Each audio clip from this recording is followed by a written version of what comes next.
ಪ್ರೀತಿಯ ವೀಕ್ಷಕರಿಗೆ ಶಂಕರಾನಂದ ಟಿವಿಗೆ ಸ್ವಾಗತ ಸುಸ್ವಾಗತ. ಇವತ್ತಿನ ವಿಡಿಯೋನಲ್ಲಿ ಈ ವಿಶೇಷವಾದಂತಹ ಫೆಬ್ರವರಿ ತಿಂಗಳ ಮಾಸ ಭವಿಷ್ಯ ಹೇಗಿದೆ ಅನ್ನುವಂತಹ ಮಾಹಿತಿಯನ್ನು ತಿಳ್ಕೊಳ್ಳೋಣ. ಅದಕ್ಕಿಂತ ಮುಂಚಿತವಾಗಿ ಯಾರಾದರೂ ಶಂಕರಾನಂದ ಟಿವಿ ಯೂಟ್ಯೂಬ್ ವಾಹಿನಿಯನ್ನ ಸಬ್ಸ್ಕ್ರೈಬ್ ಮಾಡ್ಕೊಂಡಿಲ್ಲ ಅಂದ್ರೆ ಸಬ್ಸ್ಕ್ರೈಬ್ ಮಾಡ್ಕೊಳ್ಳಿ, ಪಕ್ಕದಲ್ಲೇ ಇರುವಂತಹ ಬೆಲ್ ಐಕಾನ್ ಒತ್ತಿ, ಮತ್ತು ಇನ್ಸ್ಟಾಗ್ರಾಮ್ ಪೇಜ್, ಫೇಸ್ಬುಕ್ ಪೇಜ್ ಅನ್ನ ಫಾಲೋ ಮಾಡ್ತಾ ಇಲ್ಲ ಅಂದ್ರೆ ಫಾಲೋ ಮಾಡಿ. ಅದರಿಂದ ನೆಕ್ಸ್ಟ್ ಅಪ್ಲೋಡ್ ಮಾಡುವಂತಹ ವಿಡಿಯೋಗಳೆಲ್ಲ ನಿಮಗೆ ನೋಟಿಫಿಕೇಶನ್ ಮುಖಾಂತರ ಬಂದು ತಲುಪತ್ತೆ. ಹೊಸ ಹೊಸ ಮಾಹಿತಿಗಳನ್ನ ತಿಳ್ಕೊಳ್ಳೋದಕ್ಕೆ ಸಾಧ್ಯವಾಗುತ್ತೆ ಅಂತ ತಿಳಿಸ್ತಾ, ಈ ಒಂದು ಫೆಬ್ರವರಿ ತಿಂಗಳಲ್ಲಿ ಬದಲಾವಣೆ ಆಗುವಂತಹ ಒಂದು ಗ್ರಹಗಳು, ಮಾಸ ವಿಶೇಷತೆಗಳು, ಅದೆಲ್ಲವನ್ನ ಸಹ ನಾವೀಗ ಗಮನಿಸೋಣ. ಮೊದಲನೇದಾಗಿ ಗ್ರಹಗಳ ಬಗ್ಗೆ ಮಾಹಿತಿಯನ್ನು ನೋಡೋಣ. 3ನೇ ತಾರೀಕು 2ನೇ ತಿಂಗಳು 2026 ಕುಂಭ ರಾಶಿಗೆ ಬುಧನು ಪ್ರವೇಶ ಮಾಡ್ತಾ ಇದ್ದಾನೆ. ಅದೇ ರೀತಿಯಾಗಿ 5ನೇ ತಾರೀಕು 2ನೇ ತಿಂಗಳು 2026 ಶುಕ್ರನು ಕುಂಭ ರಾಶಿಗೆ ಪ್ರವೇಶ ಮಾಡ್ತಾ ಇರುವಂತದ್ದು. 12ನೇ ತಾರೀಕು 2ನೇ ತಿಂಗಳು 2026 ರವಿಯು ಕುಂಭ ರಾಶಿಗೆ ಪ್ರವೇಶವನ್ನ ಮಾಡ್ತಾ ಇದ್ದಾನೆ. ಇನ್ನು 23ನೇ ತಾರೀಕು 2ನೇ ತಿಂಗಳು 2026 ಕುಂಭರಾಶಿಗೆ ಕುಜ ಪ್ರವೇಶ ಮಾಡ್ತಾ ಇದ್ದಾನೆ. ಅದರ ಜೊತೆಗೆ 2026 ಫೆಬ್ರವರಿ ತಿಂಗಳ ಮಾಸ ವಿಶೇಷತೆಗಳನ್ನ ನಾವೇನು ಗಮನಿಸೋದಾಯ್ತು ಅಂತ ಹೇಳಿದ್ರೆ, ಮೊದಲನೇದಾಗಿ ಈ ತಿಂಗಳಲ್ಲಿ ಇರ್ತಕ್ಕಂತಹ ಗ್ರಹಣ ನೋಡಿ. 17ನೇ ತಾರೀಕು ಅಮಾವಾಸ್ಯೆಯ ದಿವಸ ನಿಮಗೆ ಸೂರ್ಯಗ್ರಹಣವು ಸಂಭವಿಸ್ತಾ ಇದೆ. ನೋಡಿ, 2026 ಕ್ಯಾಲೆಂಡರ್ ವರ್ಷದ ಈ ಒಂದು ತಿಂಗಳಲ್ಲಿ ಮೊದಲನೇದಾಗಿ ನಮಗೆ ಇರ್ತಾ ಇರುವಂತಹದ್ದು ವಿಶೇಷವಾಗಿ ಸೂರ್ಯಗ್ರಹಣ, 2026 ಮೊದಲ ಗ್ರಹಣ. ಆದ್ರೆ ಈ ಒಂದು 2026 ಫೆಬ್ರವರಿ ತಿಂಗಳ 17ನೇ ತಾರೀಕಿನ ಈ ಗ್ರಹಣ ಏನಿದೆ, ಭಾರತದಲ್ಲಿ ಗೋಚಾರವಾಗೋದಿಲ್ಲ. ಹಾಗಾಗಿ ನಮಗೆ ಗ್ರಹಣದ ಆಚರಣೆ ಇಲ್ಲ. ಆದ್ರೆ ಯೂನಿವರ್ಸಲ್ ಅಲ್ಲಿ ಯಾವ್ಯಾವ ರೀತಿಯಾಗಿ ಗ್ರಹಣದ ಎಫೆಕ್ಟ್ ಗಳಾಗಬೇಕು, ಆ ಒಂದು ಎಫೆಕ್ಟ್ ಗಳಂತೂ ಆಗೇ ಆಗತ್ತೆ. ಆಯಾ ರಾಶಿಗಳಿಗೆ, ಆಯಾ ಸ್ಥಾನಗಳಲ್ಲಿ ವಾಸ ಮಾಡ್ತಾ ಇರುವಂತಹವರಿಗೆ ಖಂಡಿತವಾಗಿಯೂ ಆ ಒಂದು ಗ್ರಹಣದ ಎಫೆಕ್ಟ್ ಅನ್ನುವಂತಹದ್ದು ಇರುತ್ತೆ. ನಮಗೆ ಗೋಚಾರವಿಲ್ಲ ಮತ್ತು ಆಚರಣೆ ಭಾರತಕ್ಕೆ ಮಾತ್ರ ಇಲ್ಲ, ಮತ್ತು ವಿಶ್ವದ ನಾನಾ ಭಾಗಗಳಲ್ಲಿ ಅದು ಕಾಣಿಸುತ್ತೆ. ಆ ಕಾಣಿಸುವಂತಹ ಜಾಗಗಳಿಗೆ ಫಲಾನುಫಲಗಳು ಇದ್ದಾವೆ. ಇನ್ನು ಅದೇ ರೀತಿಯಾಗಿ ನೋಡೋದಾಯ್ತು ಅಂದ್ರೆ, ಈ ಒಂದು ವಿಶೇಷವಾದಂತಹ ಫೆಬ್ರವರಿಯ ತಿಂಗಳು ನಿಮಗೆ 1ನೇ ತಾರೀಕಿನಂದು ಪೌರ್ಣಮಿ ತಿಥಿ, ಭಾನುವಾರದ ದಿವಸ ಪೌರ್ಣಮಿ ತಿಥಿಯಿಂದ ಶುರುವಾದ್ರೆ ಅದನ್ನು ಭರತನ ಹುಣ್ಣಿಮೆ ಅಂತ ಕರಿತೀವಿ. ನೋಡಿ, ತಿಂಗಳು ಶುರುವಾಗ್ತಾ ಇರೋದೇ ಹುಣ್ಣಿಮೆಯಿಂದ ಮತ್ತು ಮಧ್ಯಭಾಗಕ್ಕೆ ಅಮಾವಾಸ್ಯೆ. ಈ 15 ದಿವಸಗಳೇನಿದ್ದಾವಲ್ಲ, ಈ ಹುಣ್ಣಿಮೆಯಿಂದ ಅಮಾವಾಸ್ಯೆ ಮತ್ತು ಅಮಾವಾಸ್ಯೆಯಿಂದ ಮತ್ತೊಂದು ಪೌರ್ಣಮಿ ಬರುವಂತಹ ದಿವಸ, ಈ ಗ್ರಹಣದ ನಡುವೆ ಎಫೆಕ್ಟ್ಗಳು ಉಂಟಾಗ್ಬಿಡತ್ತೆ. ಆ ಗ್ರಹಣದ ಫಲಾನುಫಲಗಳನ್ನ ಅದಕ್ಕೆ ಸಪರೇಟ್ ಮತ್ತೊಂದು ವಿಡಿಯೋ ಮಾಡಿ ಯಾವ್ಯಾವ ರಾಶಿಗಳಿಗೆ ಯಾವ್ಯಾವ ರೀತಿಯಾದಂತಹ ಫಲಾನುಫಲಗಳು ಸಿಗಬಹುದು ಅನ್ನೋದನ್ನ ಗ್ರಹಣದ ವಿಚಾರದಲ್ಲಿ ತಿಳ್ಕೊಳ್ಳೋಣ, ಮತ್ತು ಗ್ರಹಣದ ಎಫೆಕ್ಟ್ಸ್ ಗಳು ಏನೇನಾಗಬಹುದು ಅಂತ ಅದಕ್ಕೆ ಬೇರೆ ವಿಡಿಯೋನಲ್ಲಿ ತಿಳ್ಕೊಳ್ಳೋಣ. ಮಾಸ ಭವಿಷ್ಯವಾಗಿರೋದ್ರಿಂದ ಮಾಸದ ವಿಶೇಷತೆಗಳನ್ನ ನೋಡ್ಕೊಳ್ಳೋಣ. ನೆಕ್ಸ್ಟ್ 5ನೇ ತಾರೀಕು 2ನೇ ತಿಂಗಳು 2026 ಸಂಕಷ್ಟಹರ ಚತುರ್ಥಿ ಇರ್ತಕ್ಕಂಥದ್ದು, ಮತ್ತು ಕುಂಭ ಸಂಕ್ರಮಣವಾಗ್ತದೆ 13ನೇ ತಾರೀಕಿನಂದು.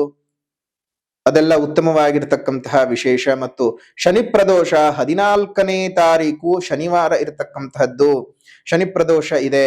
ಅದೇ ರೀತಿಯಾಗಿ ಒಂದು ವಿಶೇಷವಾಗಿ ಶನಿಶ್ಚರ ಜಯಂತಿಯು 15ನೇ ತಾರೀಕಿನಂದು ಇರುವಂತಹದ್ದು. ಇದೆಲ್ಲವೂ ಸಹ ನಿಮಗೆ ಅನುಕೂಲತೆಗಳು ಜಾಸ್ತಿ ಆಗಲಿ. ಶನಿಶ್ಚರ ದೇವರನ್ನ ಪೂಜನೆ ಮಾಡಿ, ಅದ್ರ ಜೊತೆಗೆ ಆರಾಧನೆ ಮಾಡಿ, ಹನುಮದೇವರ ಮತ್ತು ನರಸಿಂಹದೇವರು, ಈಶ್ವರ ದೇವರ ಪೂಜೆ ಆರಾಧನೆಗಳನ್ನು ಮಾಡಿ ಶನಿಕಾಟದಿಂದ ದೂರ ಮಾಡ್ಕೊಳ್ಳಿ ಅಂತ ಹೇಳ್ತಾ, ಇನ್ನು 17ನೇ ತಾರೀಕು ಇರತಕ್ಕಂತಹದ್ದು ಶಿವರಾತ್ರಿ. ಈ ಶಿವರಾತ್ರಿಯ ಶುಭ ಸಂದರ್ಭದಲ್ಲಿ ನಿಮ್ಮೆಲ್ಲರಿಗೂ ಆ ಪರಮೇಶ್ವರನ ಅನುಗ್ರಹ ಉಂಟಾಗಲಿ ಅಂತ ಹೇಳ್ತಾ, ಈ ಅಮಾವಾಸ್ಯೆಯ ಶುಭ ಸಂದರ್ಭ, ಗ್ರಹಣದ ಶುಭ ಸಂದರ್ಭ ಶುಭ ಸಂದರ್ಭ ಅಂತ ಯಾಕೆ ಹೇಳ್ತೀವಿ ಅಂದ್ರೆ ನೋಡಿ, ಗ್ರಹಣ ಕಾಲದಲ್ಲಿ ನೀವು ಸಿದ್ಧಿ ಮಾಡ್ಕೊಳ್ಳೋದು, ಪೂಜೆ ಪುನಸ್ಕಾರಗಳನ್ನ ಮಾಡ್ಕೊಳ್ಳುವಂತಹದ್ದು, ಗ್ರಹಣದ ಸಮಯದಲ್ಲಿ ದೇವತೆಗಳನ್ನ ಉಳಿಸ್ಕೊಳ್ಳೋದು ಬಹಳ ಸುಲಭ. ಹಾಗಾಗಿ ಇದು ಪರ್ವಕಾಲ, ಶಿವರಾತ್ರಿಯ ಈ ಶುಭ ಸಂದರ್ಭದಲ್ಲಿ ಮಂಗಳವಾರ ದಿವಸ ನಿಮ್ಗೆ ಬಹಳ ಅನುಕೂಲತೆಗಳು ಉಂಟಾಗ್ಲಿ ಅಂತ ಹೇಳಿ ನಾವು ಸಹ ದೇವರಲ್ಲಿ ಪ್ರಾರ್ಥನೆಯನ್ನು ಮಾಡ್ತಾ ಇದ್ದೇವೆ. ಮಾಸ ವಿಶೇಷತೆಗಳಾಗಿದ್ದಿರಬಹುದು, ಗ್ರಹದ ಬದಲಾವಣೆಗಳನ್ನೆಲ್ಲ ತಿಳ್ಕೊಂಡಿದ್ದೀರಿ. ಅದೇ ರೀತಿಯಾಗಿ ನಿಮ್ಮೆಲ್ಲರಿಗೂ ಸಹ ಅನುಕೂಲತೆಗಳು ಉಂಟಾಗ್ಲಿ.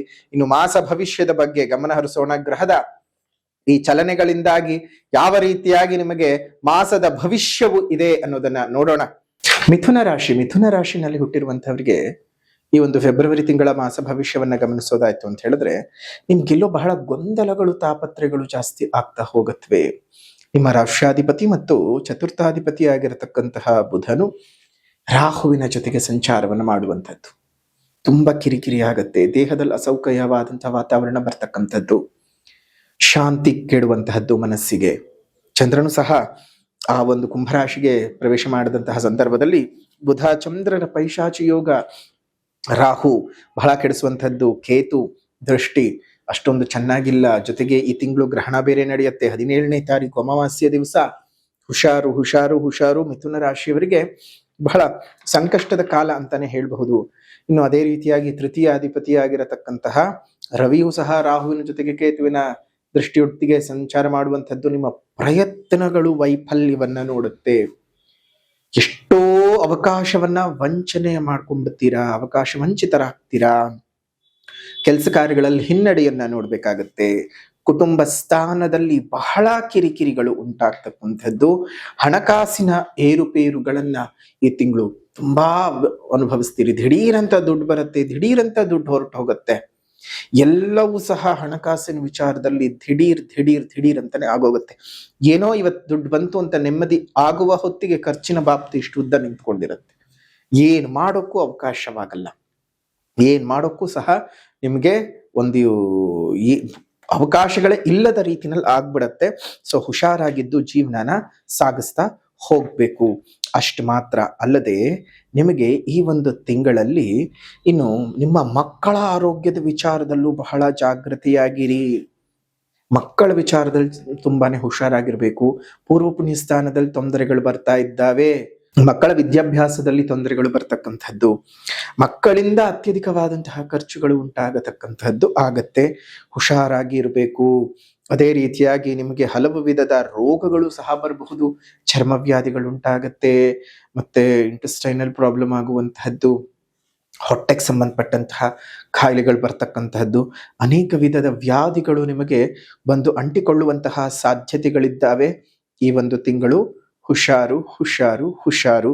ಜಾಗ್ರತೆಯಾಗಿ ಜೀವನವನ್ನ ಮುಂದುವರಿಸ್ತಾ ಹೋಗ್ಬೇಕು. ನಿಮಗೆ ಅನಾನುಕೂಲಗಳು ಹೆಚ್ಚಿಗೆ ಆಗುವ ಸಾಧ್ಯತೆಗಳಿದ್ದಾವೆ. ಜಾಗ್ರತೆಯಾಗಿ ಇರಿ. ಇದು ನಿಮಗೆ ಹೆದರಿಸ್ತಾ ಇರುವಂತಹದ್ದಲ್ಲ, ಇರುವಂತಹದ್ದನ್ನು ಹೇಳ್ತಾ ಇದ್ದೇವೆ. ಹುಷಾರಾಗಿರಿ. ಜೊತೆಗೆ ಇದು ಜನ್ಮ ಜಾತಕದ ವಿಶ್ಲೇಷಣೆ ಅಲ್ಲ. ನಿಮ್ಮ ಜನ್ಮ ಜಾತಕದ ಬಗ್ಗೆ ತಿಳ್ಕೋಬೇಕು ಅಂದ್ರೆ ನಿಮ್ಮ ಅಪಾಯಿಂಟ್ಮೆಂಟ್ ತಗೊಂಡು ನಿಮ್ಮ ಜಾತಕದಲ್ಲಿರುವಂತಹ ಯೋಗ ಫಲಗಳೇನು, ಯಾವ ರೀತಿಯಾದಂತಹ ದಶಾಭುಕ್ತಿಗಳು ನಡೀತಾ ಇದೆ ಅದನ್ನ ತಿಳ್ಕೊಳ್ಳಿ. ನಿಮ್ಮ ದಶಾಭುಕ್ತಿಗಳು ಚೆನ್ನಾಗಿತ್ತು ಅಂದ್ರೆ ಈ ಅನಿಷ್ಟ ಫಲಗಳು ಕಡಿಮೆ ಆಗುತ್ತೆ, ಅದರ ಎಫೆಕ್ಟ್ಗಳು ಕಡಿಮೆ ಆಗುತ್ತವೆ. ದಶಾಭುಕ್ತಿಗಳು ಸಹ ಚೆನ್ನಾಗಿ ನಡೀತಾ ಇಲ್ಲ ಅಂದಾಗ ಎರಡೂ ಸಹ ಕೆಟ್ಟ ಸಮಯ ಸೇರ್ಕೊಂಡು ನಿಮ್ಗೆ ವಿಪರೀತವಾದಂತಹ ಹಿಂಸೆ ಆಗಬಹುದು. ಜಾಗ್ರತೆಯಾಗಿ ಇರಿ. ಇನ್ನು ಅನೇಕ ವಿಧದಲ್ಲಿದ್ದಂತಹ ಕೌಟುಂಬಿಕ ವಿಚಾರಗಳು ತುಂಬಾ ನಿಮ್ಮ ಮಾನಸಿಕವಾಗಿ ಹದಗೆಡಿಸ್ತಾ ಹೋಗುತ್ತೆ. ನೀವೆಲ್ಲೋ ತುಂಬಾ ಕುಗ್ಗೋಗುವ ಸಾಧ್ಯತೆಗಳಿದ್ದಾವೆ. ಇನ್ನು ಭಾಗ್ಯಸ್ಥಾನದಲ್ಲಿ ರಾಹು ಇರೋದ್ರಿಂದ ಭಾಗ್ಯೋದಯಗಳು ಕಡಿಮೆ ಆಗತಕ್ಕಂತಹದ್ದು. ನಿಮ್ಮ ನೆಮ್ಮದಿಯೇನೆ ಹಾಳಾಗೋಗ್ಬಿಡುತ್ತೆ. ಯಾವುದ್ರಲ್ಲೂ ನೆಮ್ಮದಿ ಇರೋದಿಲ್ಲ, ಯಾವುದ್ರಲ್ಲೂ ಸಹ ನಿಮ್ಮ ಅಂದುಕೊಂಡ ರೀತಿಯಲ್ಲಿ ಜೀವನನ ಸಾಗಿಸೋದಕ್ಕೆ ಸಾಧ್ಯ ಆಗೋದಿಲ್ಲ. ಇನ್ನು ಕರ್ಮಸ್ಥಾನದ ಶನಿ ಎಲ್ಲ ವಿಚಾರಗಳಲ್ಲೂ ಸಹ ಒಂದಿಷ್ಟು ಮಂದಗತಿ, ಒಟ್ಟಾರೆಯಾಗಿ ಬಹಳ ಕಾಠಿಣ್ಯವಾದ ಪರಿಸ್ಥಿತಿಗಳನ್ನೇ ಅನುಭವಿಸ್ತೀರಿ. ಆದ್ರೆ ಯೋಚನೆ ಮಾಡೋದು ಬೇಡ. 17ನೇ ತಾರೀಕು ಅಮಾವಾಸ್ಯೆ ಇದೆ. ಆ ಅಮಾವಾಸ್ಯೆಯ ಪ್ರಯುಕ್ತ ನಿಮ್ಮೆಲ್ಲರ ಕೆಲಸ ಕಾರ್ಯಗಳು ಸಹ ಚೆನ್ನಾಗಬೇಕು, ಬದುಕಿನುದ್ದಕ್ಕೂ ಸಹ ನೀವು ತುಂಬಾ ಶುಭವಾಗಿರಬೇಕು ಅಂತ ಹೇಳಿ ಈ ವಿಶೇಷವಾದಂತಹ ರಜತ ತಾಯ್ತವನ್ನು ಮಾಡ್ತಾ ಇದ್ದೇವೆ. ಸೊ ಹಾಗಾಗಿ ನಿಮ್ಗೆ ಆ ಬೆಳ್ಳಿ ತಾಯ್ತ ನಿಮ್ಮ ದೇಹದಲ್ಲಿ ತರಿಸ್ಕೊಳ್ಳಿ. ಹಲವು ಮೂಲಿಕೆಗಳನ್ನ ಗ್ರಹಣ ಕಾಲದಲ್ಲಿ ಸೇರಿಸಿ ಮಾಡತಕ್ಕಂಥದ್ದು. ಅದರಿಂದ ಏನಾಗುತ್ತೆ, ನಿಮ್ಮ ಕೆಲಸ ಕಾರ್ಯಗಳಲ್ಲಿ ಇನ್ನಷ್ಟು ಪ್ರಗತಿ, ಕಿರಿಕಿರಿಗಳಿಂದ ದೂರವಾಗ್ತಕ್ಕಂಥದ್ದು, ಎಣಿಸಿದ ಕೆಲಸ ಸರಿಯಾಗಿ ಆಗ್ತಕ್ಕಂಥದ್ದು.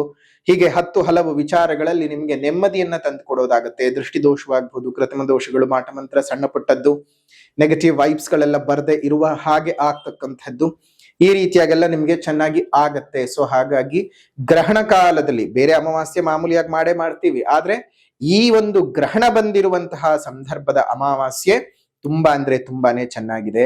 ಹಾಗಾಗಿ 17ನೇ ತಾರೀಕು 2ನೇ ತಿಂಗಳು 2026 ವಿಶೇಷವಾದಂತಹ ಸೂರ್ಯಗ್ರಹಣದ ಸಂದರ್ಭದಲ್ಲಿ ಮಾಡುವಂತಹ ತಾಯ್ತವನ್ನು ಧರಿಸ್ಕೊಳ್ಳಿ, ಶುಭವಾಗ್ಲಿ ಅಂತ ಹೇಳ್ತಾ, ಇನ್ನು ಅದೇ ರೀತಿಯಾಗಿ ಮಿಥುನ ರಾಶಿಯವರಿಗೆ ಇನ್ನೊಂದಷ್ಟು ಫಲಗಳನ್ನ ನಾವು ನೋಡೋದಾಯ್ತು ಅಂತ ಹೇಳಿದ್ರೆ, ಈ ಒಂದು ಫೆಬ್ರವರಿ ತಿಂಗಳಲ್ಲಿ ನಿಮ್ಮ ವ್ಯಾಪಾರ ವ್ಯವಹಾರಗಳೆಲ್ಲ ಕುಂಠಿತವಾಗುವಂತಹ ಸಾಧ್ಯತೆಗಳಿದ್ದಾವೆ. ಸಾಧಾರಣ ಫಲವನ್ನ ನೀವು ವ್ಯಾಪಾರದಲ್ಲಿ ಅನುಭವಿಸ್ತೀರಿ, ಖರ್ಚುಗಳು ಹೆಚ್ಚಾಗತ್ತೆ, ಸಾಧಾರಣವಾದಂತಹ ಧನಲಾಭವನ್ನ ನೀವು ನೋಡ್ತೀರಿ, ಹಣಕಾಸಿನ ಅಡಚಣೆಗಳು ಬರುವಂತಹ ಸಾಧ್ಯತೆಗಳಿದ್ದಾವೆ, ಕುಟುಂಬದಲ್ಲಿ ಕಲಹಗಳು ಹೆಚ್ಚಿಗೆಯಾಗತ್ತೆ, ಮನಸ್ತಾಪ, ವೀರಸ, ಜಗಳಗಳೇ ಜಾಸ್ತಿ ಆಗತ್ತೆ.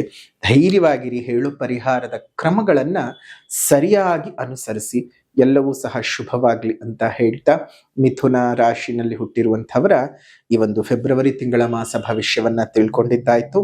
ಈಗ ಪರಿಹಾರ ಅಂತ ಬಂದಾಗ ಮೊದಲನೇದಾಗಿ ಸಾಮಾಜಿಕ ಪರಿಹಾರ. ಪ್ರಕೃತಿಯನ್ನ ಉಳಿಸಿ, ಪ್ರಕೃತಿಯನ್ನು ಬೆಳೆಸಿ, ಇನ್ನಿತರ ಜೀವ ಜಂತುಗಳಿಗೆ ಒಂದಿಷ್ಟು ಆಸರೆಯಾಗಿರಿ. ಮುಂದಿನ ಪೀಳಿಗೆಯ ಉಸಿರು ಚೆನ್ನಾಗಿರ್ಬೇಕು ಅಂದ್ರೆ ಹಿಂದೆ ಹಸಿರನ್ನ ಉಳಿಸ್ಕೋಬೇಕು, ಹಸಿರನ್ನ ಉಳಿಸ್ಕೊಳ್ಳೋದ್ರ ಬಗ್ಗೆ ಜಾಗೃತರಾಗಿ.